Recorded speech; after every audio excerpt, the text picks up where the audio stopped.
یعنی جو ہر سیاسی جماعت کا آپ کو پتہ ہے ایک پارٹی لیڈر بھی ہوتا ہے.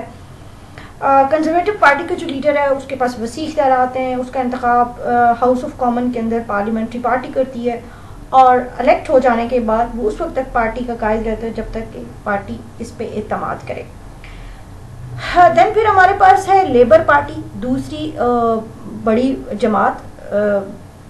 اس کو یہ 19ویں صدی کے آغاز میں 20ویں صدی کے آغاز میں اس کا جو ہے وہ یہ لانچ ہوئی. اس کو لیبر پارٹی کا نام دیا گیا اور اس نے آہستہ آہستہ جو یہ ہم اس کو لیبرل پارٹی کو ڈسکس کریں گے، پہلے یہ ہوتی تھی، اس کی جگہ جو ہے وہ لیبر پارٹی نے لے لی اور یہ فرسٹ ٹائم 1945 میں جو ہے وہ اقتدار میں آئی. اور اس کے آبجیکٹیوز اگر آپ دیکھیں جو بنیادی ہیں اس کے، تو اس میں کیا ہے کہ اس کے آبجیکٹیوز میں چینج آتا رہتا ہے. یہ پارٹی زیادہ تر جو بڑی انڈسٹریز ہیں ان کو نیشنلائز کرنے کے حق میں ہے. نیشنلائز سے مراد یہ کہ ان کو سرکاری تحویل میں لینے کے حق میں ہے. یہ بے روزگاری کا خاتمہ چاہتی ہے. پھر ہیلتھ اینڈ سوشل پروٹیکشن میں بلیو کرتی ہے. یہ پروگریسو سوچ کی حامل پارٹی ہے اور زیادہ تر یہ سوشلسٹ آئیڈیاز سے متاثر ہے. لیکن دوسری طرف یہ مارکسزم کی طرح، یعنی جیسے مارکس بلیو کرتا تھا کہ they should be revolutionary changes, یہ ریولوشنری یعنی کہ انقلابی تبدیلیوں پر یقین نہیں کرتی، بلکہ گریجولی یعنی ارتقائی مراحل سے گزر کر آئینی حدود میں رہتے ہوئے پیسفلی اپنے مقاصد حاصل کرنا چاہتی ہے. یہ پرائیویٹ پراپرٹی کے اگینسٹ بھی نہیں ہے اور یہ موسٹلی زیادہ تر جو میڈیوکر کلاس ہے، مڈل کلاس ہے، اس کی ترجمانی کرتی ہے اور وہاں ان میں یہ مقبول ہے. پھر اس کی تنظیم پہ اگر ہم بات کریں، اس کی تنظیم جو ہے اس میں زیادہ تر associations, independent associations as I already mention, یہ میں نے اب بتایا تھا کہ زیادہ تر تنظیمیں، لیبر یونین، ٹریڈ یونینز، یہ سب اس میں شامل ہے. لیکن اس کی جو ایک انٹرنل اسٹرکچر ہے وہ کافی منظم ہے اور پولیٹیکل پارٹیز کے لیے کافی یہ ایک مثالی جو ہے اس کا اسٹرکچر ہے. اب اس میں اگر ان کے دیکھیں تو یہ جو ایک اس کی کلاسیفیکیشن جو ہو سکتی ہے اس پارٹی کی، اس میں سب سے پہلے ایک تو اس کی سوشلسٹ سوسائٹی، اس میں زیادہ تر انٹلیکچوئل کلاس ہے. دین پھر اس میں ٹریڈ یونینز شامل ہیں. دین پھر امداد باہمی کی انجمنیں ہیں. دین لوکل لیول پہ لیبر یونینز ہیں. یہ سب اس کی پارٹی کی اسٹرکچر میں جو ان کو کافی عمل درآمد حاصل ہے. دین اس کا سب سے امپورٹنٹ جو ہے وہ ایک اس کا جو سالانہ لیول پہ اس کا تنظیمی ڈھانچہ جو ورک کرتا ہے وہ اس کی اینول پارٹی کانفرنس ہے. اس کا سیشن سال میں ایک بار ہوتا ہے. اس میں بھی وہی ایز اٹ از میں نے آپ کو کہا، جیسے اس میں ڈفرینٹ انسٹیٹیوشنز ہیں، آرگنائزیشنز ہیں اور ایسوسیشنز ہیں، لیکن ان کو جو اس میں نمائندگی ہے وہ ان کی نومیریکل اسٹرینتھ کی بنا پہ ان کو دی جاتی ہے. یہ اس کا سیشن 5 دن کے لیے ہوتا ہے اور پارٹی کے اہم فیصلے اس سیشن کے اندر ہوتے ہیں. اور دین پھر پارٹی لیڈرشپ پہ کرٹیسزم بھی اوپن ہوتی ہے. مطلب آپ کو freedom of expression and thought ہے کہ آپ pارٹی لیڈرشپ کے اوپر کرٹیسائز کر سکتے ہیں. دین اس کی قومی انتظامی کمیٹی یعنی national council of I have missed one point here, national executive committee بھی اس کے اندر ایک شامل ہے. یہ جو ہے اس کا ایک ایگزیکٹو انسٹیٹیوشن ہے جس میں مختلف لیبر یونینز ہیں، اس کے اراکین شامل ہیں. لوکل لیول پہ جو پارٹی اراکین ہیں وہ بھی اس میں آتے ہیں. پھر سوشلسٹ اور کوآپریٹو اداروں کے لوگ اور کچھ خواتین کو بھی اس کے اندر نمائندگی دی گئی ہے. اس کے علاوہ اس کا پارلیمنٹری جو پارٹی کا لیڈر ہے اس کا پرماننٹ رکن بھی ہوتا ہے. تمام ارکان پارٹی کی سالانہ کانفرنس کے موقع پر اپنی تنظیموں کی طرف سے منتخب کیے جاتے ہیں. کانفرنس کے تمام انتظامی امور کی نگرانی انتظامی کمیٹی کرتی ہے. اس کے پروگرام کے لیے پارٹی کی ڈفرینٹ جو برانچز ہیں اس سے ایٹ لیسٹ 3 ماہ پہلے ہی ان سے سجیشنز لے لی جاتی ہے. اس کا کام کیا ہے؟ جو اہم امور سے انجام دیتی ہے. یہ پارٹی امیدواروں کو ٹکٹ جاری کرنا، یعنی الیکشن سے پہلے ہر سیاسی جماعت اپنے امیدواروں کو ٹکٹ جاری کرتی ہے، تو اس کا کام یہ بھی ہے. یعنی یہ جو نیشنل ایگزیکٹو کمیٹی ہے. اور پھر جو پارٹی ڈسپلن کے اندر رہتے ہوئے جو پارٹی منشور ہے، دستور ہے اور تمام قواعد و ضابط ان کو مرتب کرنا بھی اس کے دائرے کار میں آتا ہے. پھر ہم بات کریں گے نیشنل کونسل آف لیبر کی.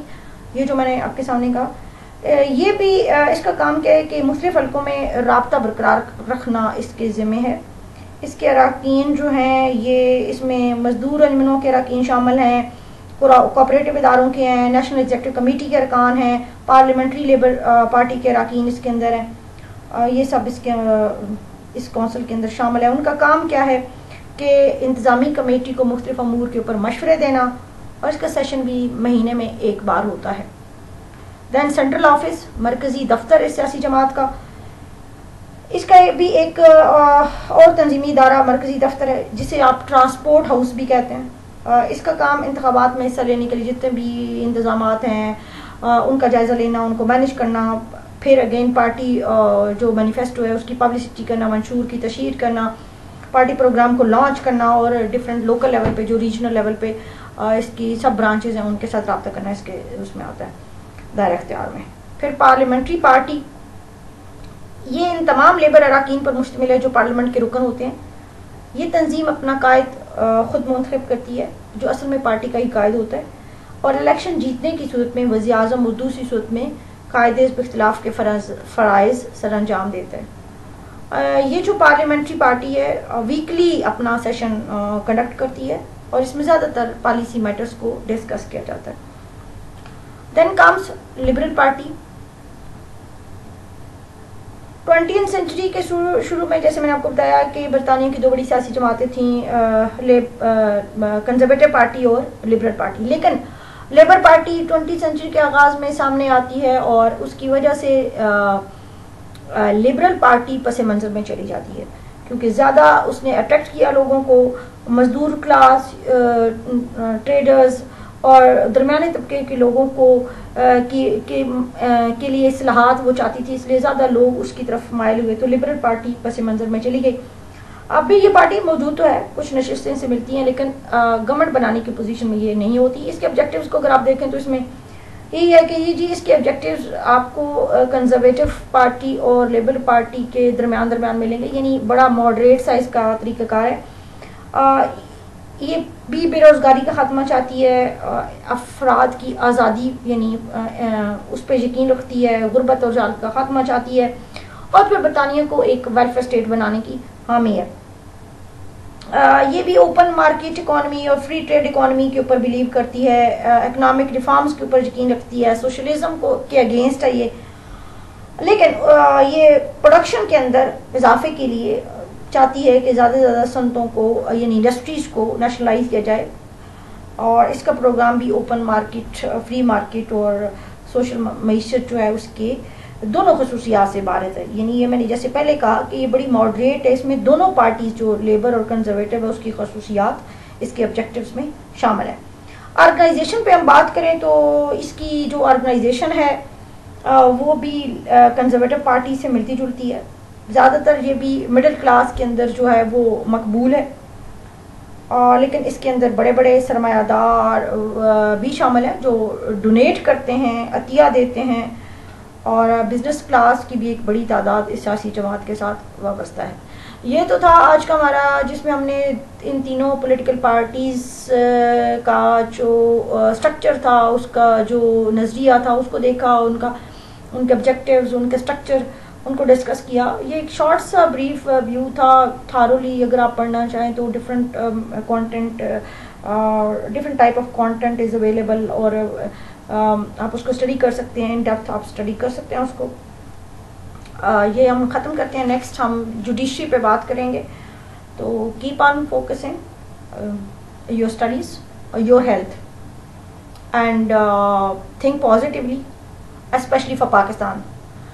میرا تو اول اور آخر نعرہ پاکستان ہے۔